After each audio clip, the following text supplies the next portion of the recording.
সেরকম কয়েকটি আমলের কথা বলবো যে আমলগুলোর মাধ্যমে আমাদের বিপদ আপদ এবং মুসিবত আল্লাহ রাব্বুল আলামিন দূর করবেন, লাঘব করবেন এবং বিপদ আপদেও আমাদেরকে আল্লাহ রাব্বুল আলামিন মানসিকভাবে প্রশান্ত এবং স্থির রাখবেন।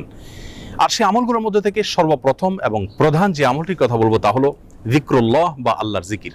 আল্লাহর জিকির এর চাইতে কার্যকর কোনো ঔষধ আর নেই ডিপ্রেশন দূর করবার জন্য। কোরআনে কারীমে আল্লাহ তাআলা বলেছেন, আলা বিযিকরিল্লাহি তাতমাইন্নুল কুলুব। আল্লাহ তাআলার জিকির এর মাধ্যমে মানুষের অন্তরসমূহ প্রশান্ত হয়ে থাকে। অতএব আল্লাহ তাআলার স্মরণ অন্তরে রাখা, মুখে আল্লাহ তাআলার কথা বলা, আল্লাহর সঙ্গে একান্তে কথা বলা, এর মাধ্যমে ডিপ্রেশন দূর করা যায় সবচেয়ে সহজে। আল্লাহর জিকির বা যিকরুল্লাহর একটা বিশেষ পদ্ধতি হলো কোরআনে কারীমের তিলাওয়াত। কোরআনে কারীমের তিলাওয়াত যদি আপনি করেন অর্থ সহকারে বুঝে, দেখবেন মানসিকভাবে আল্লাহ রাব্বুল আলামিন অলৌকিকভাবে, বিস্ময়করভাবে আপনার মধ্যে প্রশান্তি সৃষ্টি করে দিবেন। যিকরুল্লাহ বা আল্লাহর জিকিরের আরেকটি বিশেষ পদ্ধতি হলো সকাল এবং সন্ধ্যায় প্রিয় নবী সাল্লাল্লাহু আলাইহি ওয়াসাল্লাম অনেকগুলো